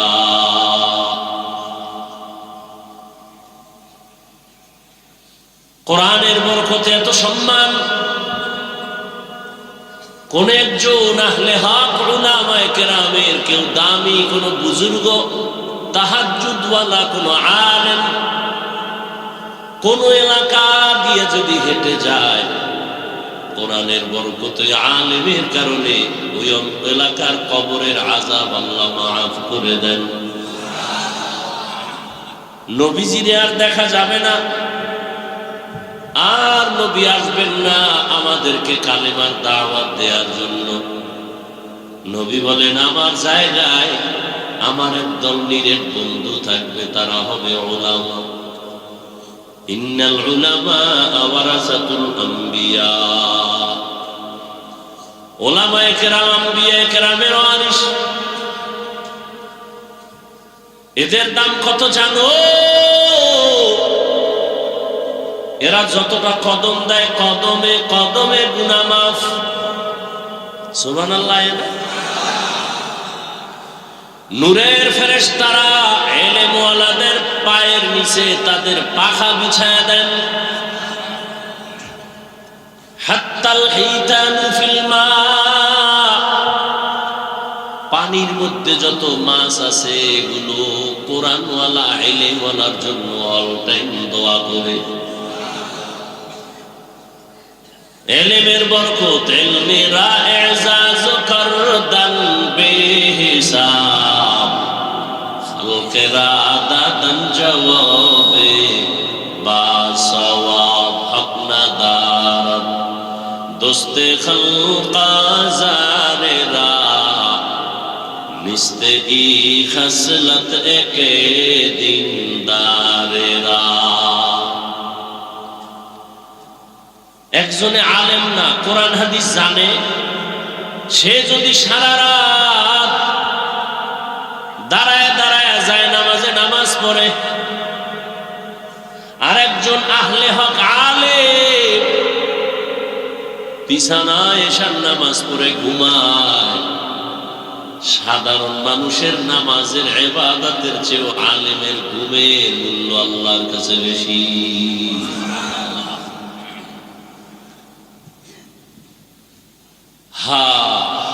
কত মর্যাদা!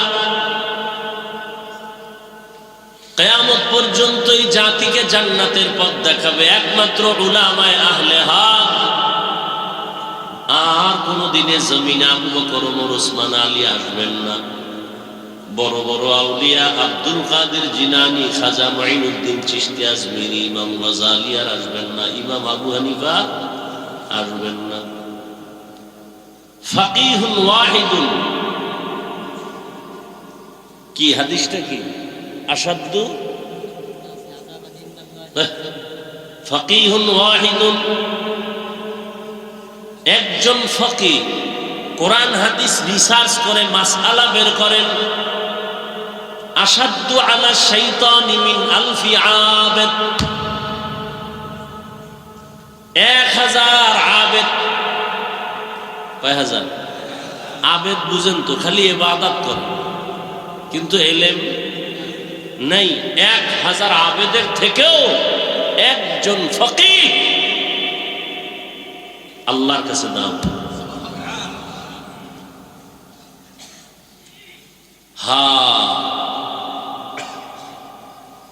ভাইরা আমার,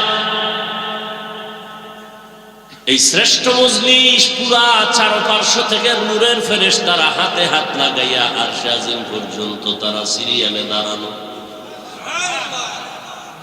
এখান থেকে যদি কেউ মোনাজাত দিয়া তওবা করে বিদায় হয়, রহমতের নবী বলতে মায়ের গর্ভের বাচ্চা যেমন দুনিয়াতে নিষ্পাপ ভূমিষ্ঠ হয়, কোরআনের বাগান থেকে একজন মানুষ ওই রকমই নিষ্পাপ বাড়িতে ফিরে যায়।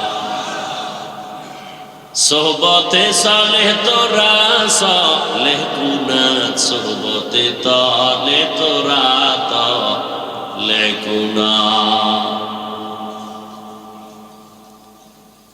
আল্লাহ রসুল বলেন, যারা কোরআন শিখে, যারা শিখায় তারা দামি।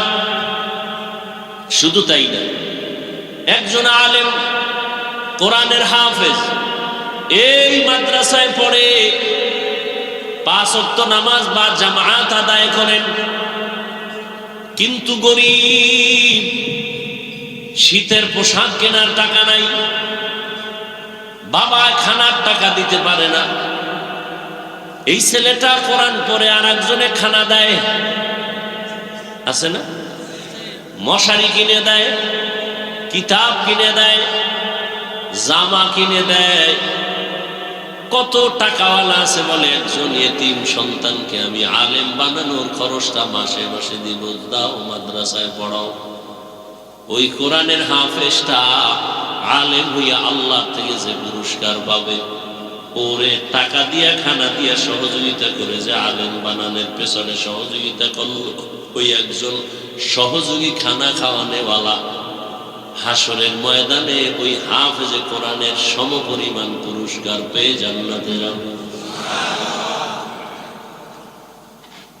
হাদিসে পাকে আর এক ঘটনা আছে, হাসরের ময়দানে আল্লাহ পাকের আদালতে একজনের ফয়সালা হবে, জাহান্নামে যাও, কোনো আমল নাই। ফেরেশতা এর হাতে হ্যান্ডকাপ লাগায় দেয়, এর আমল নাই, কোনো নেক আমল, জাহান্নামে পাঠায় দাও। ফেরেশতারা যখন হাতে হ্যান্ডকাপ লাগাইয়া জাহান্নামের দিকে যাবে, এই আসামি বারবার পেছনে ফিরে তাকাবে। আল্লাহ বলবেন, ফেরেশতারা দাঁড়াও, এই বান্দাটা বারবার পেছনে তাকায় কেন? ফেরেশতারা বলেন, আল্লাহ আপনি জানেন, আমরা জানি না। আল্লাহ বলবেন, আমি অবশ্যই জানি। ওই বান্দা বারবার পেছনে তাকাইয়া অপেক্ষায় আছে, আমি রবের একটু দয়া তার উপরে হয়নি, ও চায় আমি একটু দয়া করিনি। আচ্ছা দাঁড়াও তো, দেখি তো কোনো দয়া করার লাইন আছে।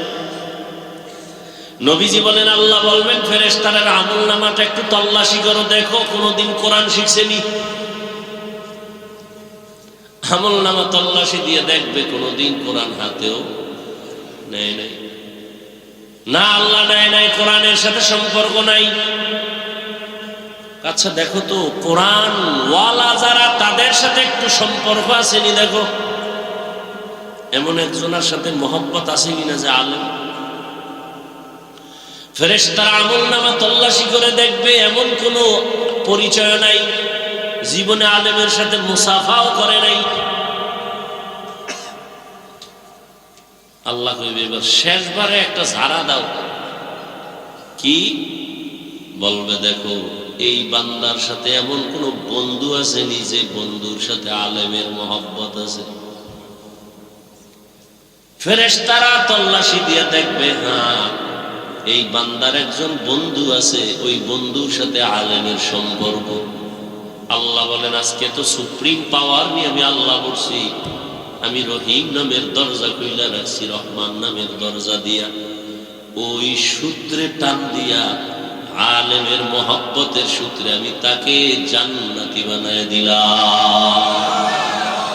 আতিনা ফি দারে দুনিয়া না হাসান আতিনা ফি দারে উকবানা হাসান ইয়া গিয়াসাল মুস্তাগীসিন ইহদিনা লফতিখারা বিল উলুমে ওয়াল গিনা হর গরিদে नेको तू तैयार है जो न मंगे उससे तू बेजार है आलिमेर एत सम्मान किसेर कारणे बोलें कुरान ए कारणेई तो रहमतेर नबी दुनियाते आसेन कोन जायगाय बोलते पारबेन নবীজি আসছেন দুনিয়াতে কোন জায়গায় আপনাকে যশোরে কোথায় মক্কা নগরীতে আসছেন আমার রহমতের নবী কেমন অবস্থা যখন মক্কার মানুষ ছিল চরিত্রহীন লম্পট এতটাই খারাপ নারী পুরুষ একসাথে উলঙ্গ হয়ে বাইতুল্লাহ তাওয়াফ করে কি বলবেন সুবহানাল্লাহ এটা আবার ধাক্কা দিতে হবে না কি শুনলেন জীবন বড় ওয়াজ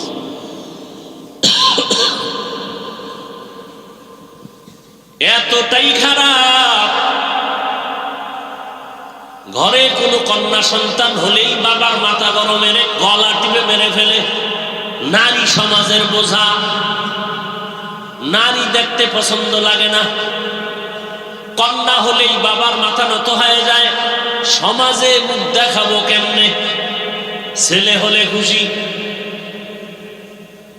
বুঝেন কত খারাপ ১৫০০ বছর পর আমার দেশের সমাজে এখনো কিছু কুলাঙ্গার আছে মেয়ে হলে বেজার হয় আসেনি বউয়ের সাথে রাগ করে কথা বলে না এই ফেতনির ঘরের ফেতনি সব মেয়ে দাও কেন সন্তান কি বউ দেয় কে দেয় কেমন তার সেরা বোকা সন্তান দেয়ার মালিক কে না শাহজালাল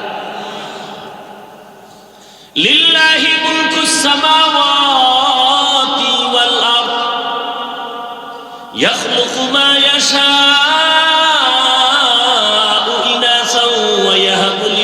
يشاء الذكور أو يزوجهم ذكرانا وإناثا ويجعل من يشاء عقيما إنه عليم قدير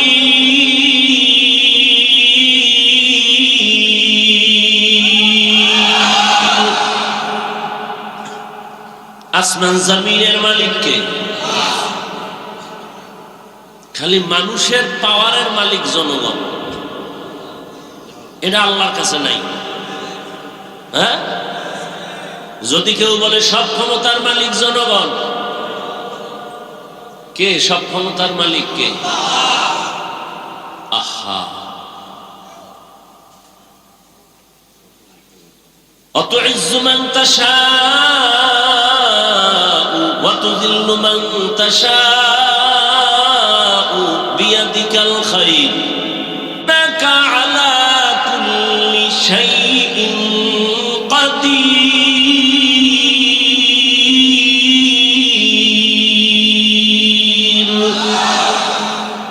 সব ক্ষমতার মালিক কাদের কুদরত দারি बर कमाल अंता रब्बी अंता हस्बी जुल जलाल तू ही कादिर जलीलुल्लाह जहादा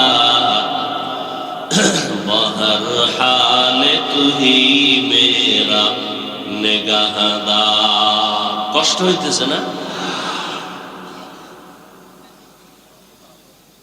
कहे भाई अपना दावत बोले अल्हम्दुलिल्लाह कहे अपनार बाड़ी कहे नौजुबिल्लाह जिंदगी में बंदगी तू करना है, जिंदगी में बंदगी तू करना है, जिंदगी बे बंदगी शर्मिंदा है, जिंदगी बे बंदगी शर्मिंदा है। दुनिया में हो दुनिया का तलबगार न हो,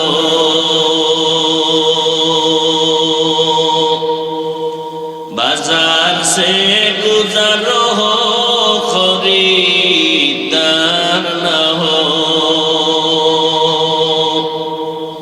ये दुनिया एक मिसल कागज फूल है, ये दुनिया एक मिसल कागज फूल है, जिंदगी में बंदगी तू करना है,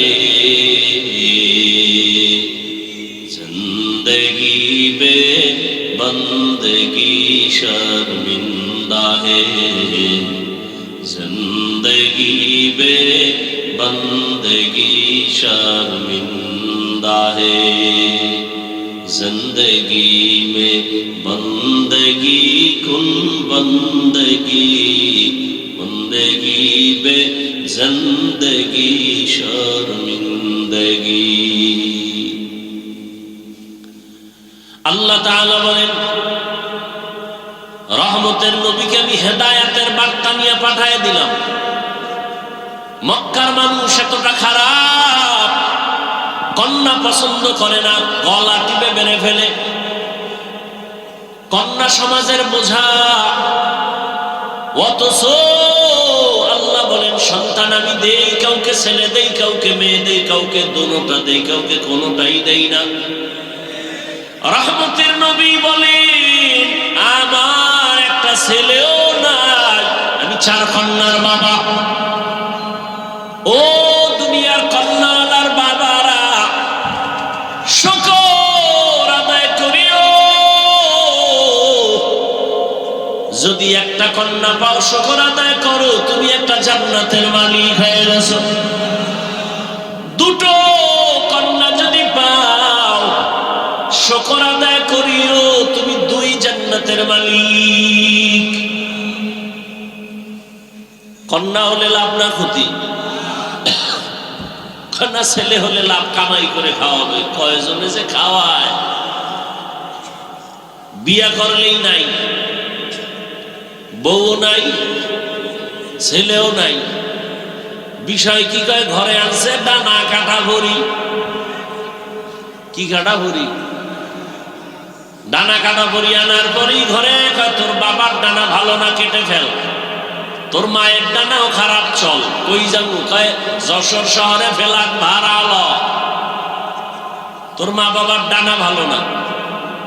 কিছুদিন ওখানে ঘুরে ফিরা, এবার স্বামীরটা খাইয়া চুষে চুষে কয়, এবার তোর ডানাও খারাপ, হিজরত করে গেলাম।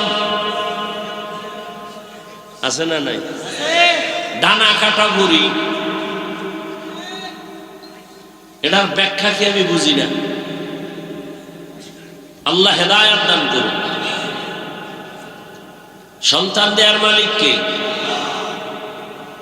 ছেলেকে দেন, মেয়েকে দেন, দোনোটাকে দেন, কোনোটাও দেন না, ক্ষমতা কার? আর আপনি স্লোগান দেন, ছেলে হোক মেয়ে হোক, দুটোর বেশি নয়, একটা হলে আরো ভালো হয়, না হইলে আরো ভালো। আহা, কপাল পুড়েছে আমার। আল্লাহর জাতের কসম, ইসলাম রহমতের নবী নারীর মর্যাদা যে পরিমাণ বাড়িয়েছে, দুনিয়াতে কোন ধর্মে নারীর মর্যাদা বাড়ায় নাই। সব ধর্মে নারীর উপরে করেছে জুলুম। ইসলাম নারীর দিয়েছে অধিকার, নারীর সম্মান। এটা না বুঝার কারণে আমগো কিছু মারা রাস্তায় নেমে বলে আমগো অধিকার আদায় করতে চাই। কেমনে কয়, পুরুষ মাটি কাটবে আমরাও কাটবো, অধিকার আদায় করো। আল্লাহ হেদায়েত দান করুন। একটা সন্তান, কন্যা সন্তান বাবার ঔরসে থাকবে, সম্মান, বাবা তার রক্ষণাবেক্ষণ করবে। মেয়েটা বিয়া দেওয়া পর্যন্ত কোনো চাপ দেওয়া যাবে না, কষ্ট দেওয়া যাবে না। স্বামীর ঘরে যাবে, স্বামী তার লালন পালনের ভরণ পোষণের দায়িত্ব নিবে, স্ত্রী কোথাও কষ্টের কাজ করবে না। আবার যখন বৃদ্ধা হয়ে যাবে, সন্তান মায়ের খেদমত করবে। আল্লাহর ইবাদতের পরে মায়ের খেদমত। ওয়া কাযা রাব্বুকা আল্লা তা'বুদু ইল্লা ইয়াহু ওয়া বিল ওয়ালিদাইনি ইহসানা। আল্লাহর ইবাদতের পরে মা বাবার সাথে ইহসান করো হে সন্তান। ধমক দিয়ে মা বাবার সাথে কথা বলবা না, এমন কোন আচরণ করবা না যে মা কষ্ট পেয়ে বলবে আহ বা ও। আল্লাহ হেদায়েত দান করুন। এরে আমার কলিজার যুবক, মা বাবার দোয়া ছাড়া কসম আল্লাহর জীবন সফল কারো হবে না। তুমি জানো না ওই মা কত রাত ঘুমাতে পারে না, তোমাকে আমাকে ঘুম পাড়াইতে গিয়া নিজে ঘুমায় না।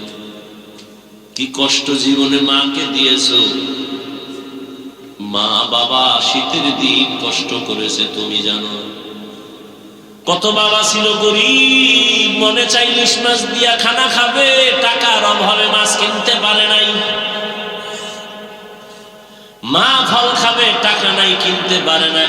আজ টাকাওয়ালা সন্তান, তোমার ঘরের ফ্রিজে কত মাছ কত ফল, কিন্তু কি লাভ হবে?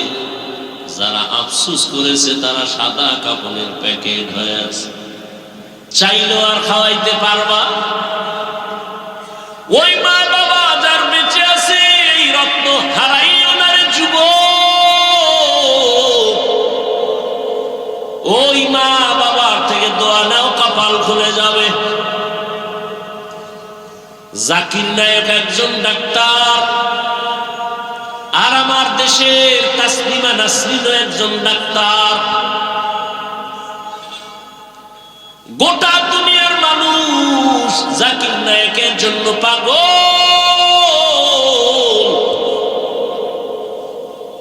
টাকার গরমে, ক্ষমতার গরমে।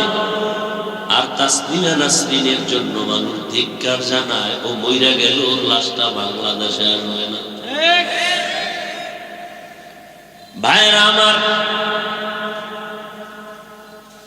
আল্লাহ তাআলা বলেন, রহমতের নবীকে দুনিয়ায় যখন আমি পাঠাইলাম, মক্কার অবস্থা বড় খারাপ। এতটা করুণ ওই মক্কার মানুষের চরিত্র, এত খারাপ। কন্যা সন্তান পছন্দ করে না। কন্যা হলে বাবা পাগল। কত বাবা আপন কন্যাটার গলা টিপে দুনিয়াতে পাথর চাপা দিয়া মেরে ফেলেছে। অথচ তাকায় দেখছি যার ঘরে ছেলে আছে মেয়ে আছে, খবর নিয়ে দেখে একটা ছেলের অন্তরে যেই পরিমাণ বাবার প্রতি মায়া ভালোবাসা, এর থেকে শতগুণ মায়া একটা মেয়ের অন্তরের ভেতরে চলে। মা বাবা অসুস্থ হয়ে গেলে ছেলে বলে সুস্থ হয়ে যাব, আর মেয়েটা যদি শ্বশুর বাড়ি থাকে পাগলের মতো কান্না করে, আমার আব্বার কি হালাত। পাগলের মতো দৌড়ায়, আমার আব্বা অসুস্থ। ঘরে থাকতে চায় না, পাগলের মতো হয়ে যায়। রহমতের নবী বলেন, আমিও চার কন্যার বাবা। আমার আমার কন্যার কথা যখন মনে করে সহ্য করতে পারি না। আমার কনিষ্ঠ কন্যা ফাতেমা, নবী কোথাও যদি যাইতেন সর্বশেষ ফাতেমার থেকে বিদায় নিয়ে যাইতেন। আবার দাওয়াতের কাজ শেষ করে যখন রহমতের নবী বাসায় ঢুকতেন, সবার আগে ফাতেমার ঘর দিয়া তারপরে নবী বাসায় যেত। একদিন নবী আসছে, তার নাতি হাসান হুসাইনের খবর নেই, ফাতেমার খবর নেই।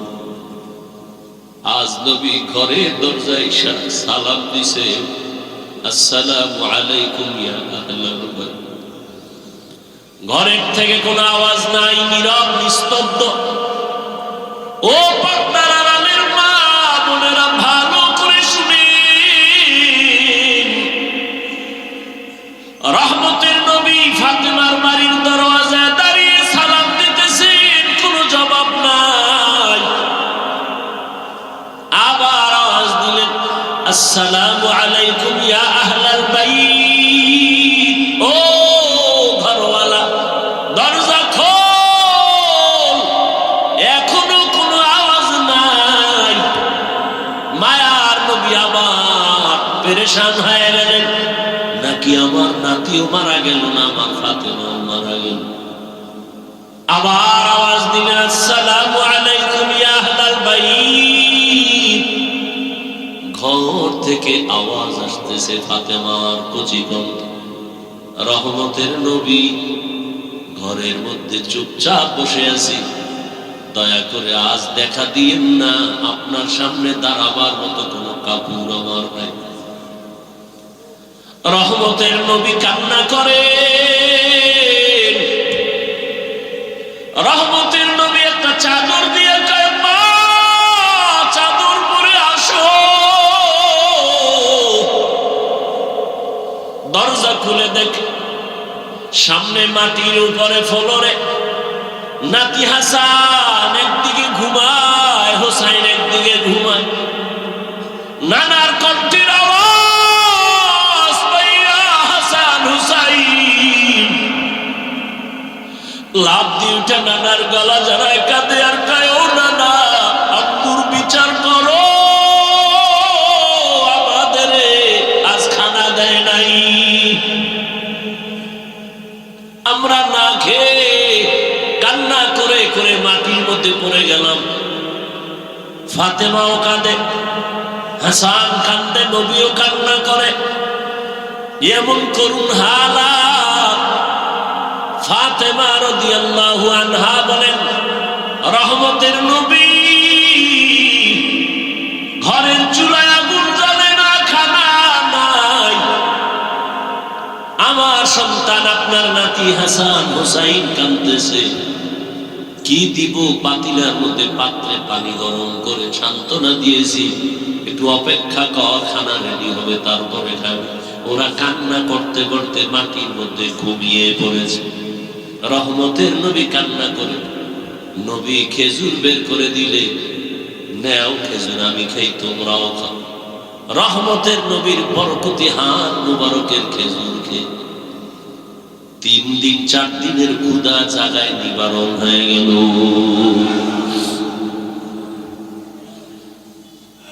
আল্লাহ তাআলা বলেন, রহমতের নবী আসছেন মক্কা নগরীতে। মক্কার মানুষগুলো এখনো তাদের ওই চরিত্রের কোনো ভালো দিক এখনো আসে নাই। নবীও কাউকে কালেমার কথা বলেন না, নামাজের কথা, রোজার কথা বলেন না। সর্বশেষ আল্লাহ তাআলা কোরআন দিলেন। 40 বছরের পরে রহমতের নবী কোরআন পেয়ে দাওয়াতের কাজ শুরু করেন, আর মানুষকে বলে, এক আল্লাহর ইবাদত করো, আল্লাহর কাছে মাথা নত করো, ইবাদত করো, মূর্তি পূজা ছেড়ে দাও। কিছুদিন পরে রহমতের নবী আবার বলে, রহমানের ইবাদত করো। মুশরিক বেঈমানেরা কয়, ও আব্দুল্লাহর সন্তান, এতদিন তুমি এক আল্লাহর কথা বলেছো, আজ আবার তুমি রহমানের কথা বলো। বলো তোমার আল্লাহ একজন নাকি দুইজন? নবী বলেন একজন। তো বলো আবার আলাদা রহমানের কথা বললাম, মানির রহমান, বলো রহমানকে। নবী বলেন অপেক্ষা করো, জবাব দিব। দয়াময় আল্লাহ রহমান কে? এই কথার জবাবে আর রহমান সূরা নিয়ে কয় জিবরাইল যাও রহমতের নবীর কাছে এই আয়াতগুলো জানায় দাও, আমি রহমানকে পরিচয় দিয়ে দাও। আর রহমান আল্লামাল কুরআন খালাকাল ইনসান আল্লামাহুল বায়ান। রহমান হলেন তিনি, কোরআন শিক্ষা দিলেন যিনি। রহমান হলেন তিনি, মানুষ সৃষ্টি করলেন যিনি। এখানে বুঝার ব্যাপার। আল্লাহ বলেন আমি রহমান, কেমন? আগে কোরআন শিখাইয়া তারপরে মানুষ বানাইলাম। অথচ বাস্তবে দেখি তার উল্টা। আল্লাহ আগে আমাদের সৃষ্টি করেছেন, তারপরে আমরা বড় হয়ে কোরআন শিখেছি। এটাই তো বাস্তব। আমরা কি আগে কোরআন শিখছি? কিন্তু আল্লাহ কি বলেন? আর রহমান আল্লামাল কুরআন খালাকাল ইনসান আল্লামাহুল বায়ান। আমি এমন রহমান, আগে কোরআন শিখাইয়া পরে তোমাদের মানুষ বানাইছি। আল্লাহর কথাই ঠিক, আমাদের বুঝের অভাব। মুফাসসিরিনে কেরাম বলেন আল্লাহ কেন বললেন আগে কোরআন শিখাইলাম পরে মানুষ সৃষ্টি করলাম? তার কারণ হলো আল্লাহর আদালতে সব মানুষ জান্নাত পাবে না। বলে তাহলে কোন মানুষ পাবে? বলে দুনিয়াতে মানুষ আবার কয়েক ভাগে ভাগ করে। একদল বংশগত মানুষ, আর একদল জন্মগত মানুষ, আর একদল হলো গুণের মানুষ, গুণগত মানুষ। আল্লাহর কাছে বংশ পরিচয়ের মানুষটা জান্নাত পাবে না, জন্মের পরিচয়ের মানুষটা জান্নাত পাবে না, একমাত্র গুণের মানুষ জান্নাত পাবে। এবার বুঝার চেষ্টা করি গুণের মানুষ কাকে বলা হয়। আদম নবী আমাদের বংশদাতা বাবা, তার বংশে আমরা আছি, আমরা বংশগত মানুষ। এই পরিচয়ে জান্নাত পাওয়া যাবে না, কারণ আদমের বংশে জন্ম নিলেই যদি জান্নাত পায় তো হিন্দুরাও পাবে, বৌদ্ধরাও পাবে, ইহুদিরাও পাবে। এই পরিচয় হবে না।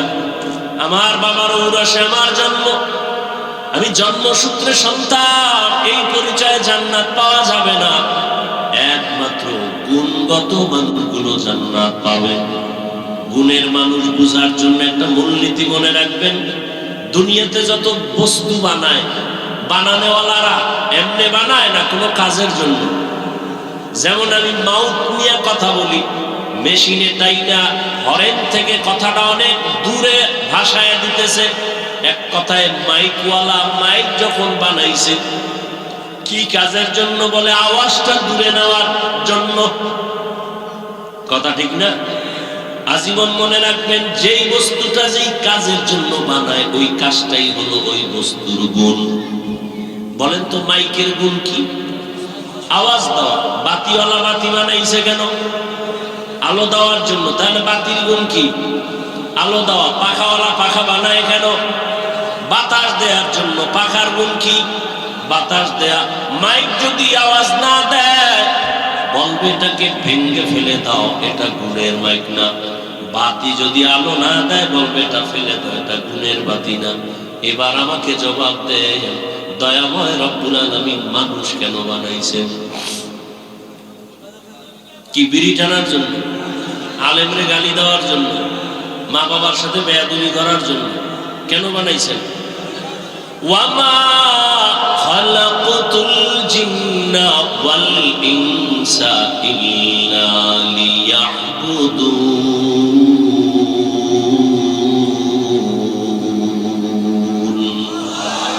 মা খালাকতুল জিন্না ওয়াল ইনসি বাফা জুজ ইবাদত নিস্তে মাকসুদ আজ্জাহা।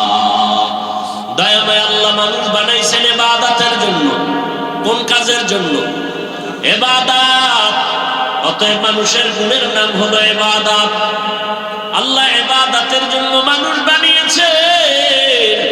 ভালো করে খেয়াল করেন, তাহলে মানুষের গুণের নাম। এখন এই ইবাদতটা কি মন গড়া না কোনো নিয়ম আছে? আছে, আছে। তাই নিয়ম জানতে হলে কোথায় যাও? বলে কোরআন ধরো। সব নিয়ম কোথায় আছে? কয় কোরআন বুঝি না কেমনে? কয় হাদিস ধরো, কোরআনের ব্যাখ্যা হাদিস। বলে কোরআন হাদিস কিছুটাই পারি না। বলে কোরআন হাদিস বুঝার জন্য উলামায়ে কেরামের কাছে যাও। উলামায়ে কেরামের থেকে কোরআন হাদিসের ব্যাখ্যা যাই না, নিয়ম অনুযায়ী ইবাদত করলে তুমি গুণের মানুষ। গুণের মানুষ হলেই তুমি বিনা হিসাবে জান্নাতি। হাদিস কোরআন বুঝতে হলে লাগবে উলামা। তাহলে সব কথার মূল কি? কোরআন হাদিস না বুঝা ইবাদত হয় না। ইবাদত না করলে গুণের মানুষ, গুণের মানুষ না হলে জান্নাত কপালে আসবে। এদিকে ইঙ্গিত করে আল্লাহ কয়, কোরআনের মাধ্যমে ইবাদত করিয়া যারা গুণের মানুষ হবে তারা জান্নাতি। আল্লাহ বলেন, এদিকে ইঙ্গিত করে বললাম আমি আগে মানুষ বানাই নাই, আগে কোরআন শিখায় তারপরে মানুষ বানাইছি। ও আল্লাহর বান্দারা, এই গুণের মানুষ তৈরি হওয়ার ফ্যাক্টরির নাম হলো মাদ্রাসা। সারা দুনিয়ার বেঈমান আর মুনাফিকরা পাগল হয়ে গেছে, মাদ্রাসা তালা লাগাও, মাদ্রাসা বন্ধ করো। কি এইবার শিখবে কি? শিখবে স্কুলে কি? শরআতে আযাগার, শরআতে আফা, কথা বলেন। আর মাদ্রাসায় কি পড়ে? শরআতে ওযু, শরআতে আল্লাহ। ঠিক নেই? হ্যাঁ, স্কুলে পড়ো বাধা নাই, কলেজে পড়ো বাধা নাই, ডাক্তার হও, ইঞ্জিনিয়ার হও, প্রফেসর হও। তবে আদর্শ গুণের মানুষ হতে হলে উলামায়ে কেরামের ছোঁয়া লাগাও। উলামায়ে কেরামের ছোঁয়া পাইয়া স্কুল কলেজের ছাত্ররা নামাজি। বলেন, ডাক্তার, প্রফেসর, ইঞ্জিনিয়ার, আলেম ওলামাদের ছোঁয়া পেয়ে 5 ওয়াক্ত নামাজি আসেনি। অতএব স্কুলে পড়া খারাপ। কত যুবক রাস্তায় গাড়ি চালায়, নামাজ পড়ে নাই? নদীর মধ্যে মাছ ধরে নামাজ পড়ে, কৃষি কাজ করে নামাজ পড়ে, র্যাব, আর্মি, পুলিশ, বিডিআর চাকরি করে নামাজ পড়ে। ও পর্দার আড়ালের আম্মা জান, আপনার মতো কত মা, কত বোন এই এলাকায় আছে নামাজি পর্দাওয়ালা নাই? এবার তাদেরকে বলবো, যারা পর্দা করেন না, নামাজ পড়েন না, দাড়ি রাখেন না, ও যুবকেরা, আপনার কপাল এত খারাপ কেন? আপনার মতো যুবকটা যদি রাস্তায় গাড়ি চালায়, নামাজ পড়ে, কলেজে পড়ে নামাজ পড়ে, ডাক্তার নামাজ পড়ে, আপনার কপাল কেন খারাপ? ও মা, আপনার মতো মা যদি নামাজ পড়তে পারে, আপনি কেন বেপরদায় রাস্তায় ঘুরেন, মার্কেটে দৌড়ান? এখনো সময় আছে, গুণের মানুষ হইয়া কবরে যান, সন্তানটাকে কোরআন পড়ায় আদর্শ ডাক্তার বানায় দেন। ও যুবক, মা বাবার দোয়া নিয়ে ডাক্তার হও, জীবন ডাক্তার জাকির নায়েকের মতো হবে। আর যদি বেয়াদবি করো মা বাবার সাথে, আলেমদের সাথে, শিক্ষকের সাথে, তাসলিমার পরিণাম ফল হবে। এখনো সময় আছে, তওবা করো, মনে মনে আল্লাহকে বলো। আর নামাজ ছাড়বা না, দাড়ি কাটবা না, বেপরদায় চলবা না, মা বাবার দোয়া, শিক্ষকের দোয়া, উলামায়ে কেরামের দোয়া নিয়ে চলবা, নবীর আদর্শ মেনে চলবা। মা বোনেরাও তওবা করেন, আর বেপরদায় চলবেন না। সন্তানটাকে কোরআনওয়ালা বানাবেন, ডাক্তার, ইঞ্জিনিয়ার বানাবেন, পর্দা করবেন, স্বামীর মাল হেফাজত করবেন। মুরব্বীরাও তওবা করেন, আর নামাজ ছাড়বেন না, বেপরদায় চলবেন না। সন্তানটাকে আদর্শ ইঞ্জিনিয়ার, প্রফেসর, ডাক্তার বানাবেন। তওবা করার মতো যদি অন্তর থাকে, মুনাফিকি না থাকে, খাঁটি তওবার নিয়তে দুটো হাত আল্লাহকে দেখায় দেই।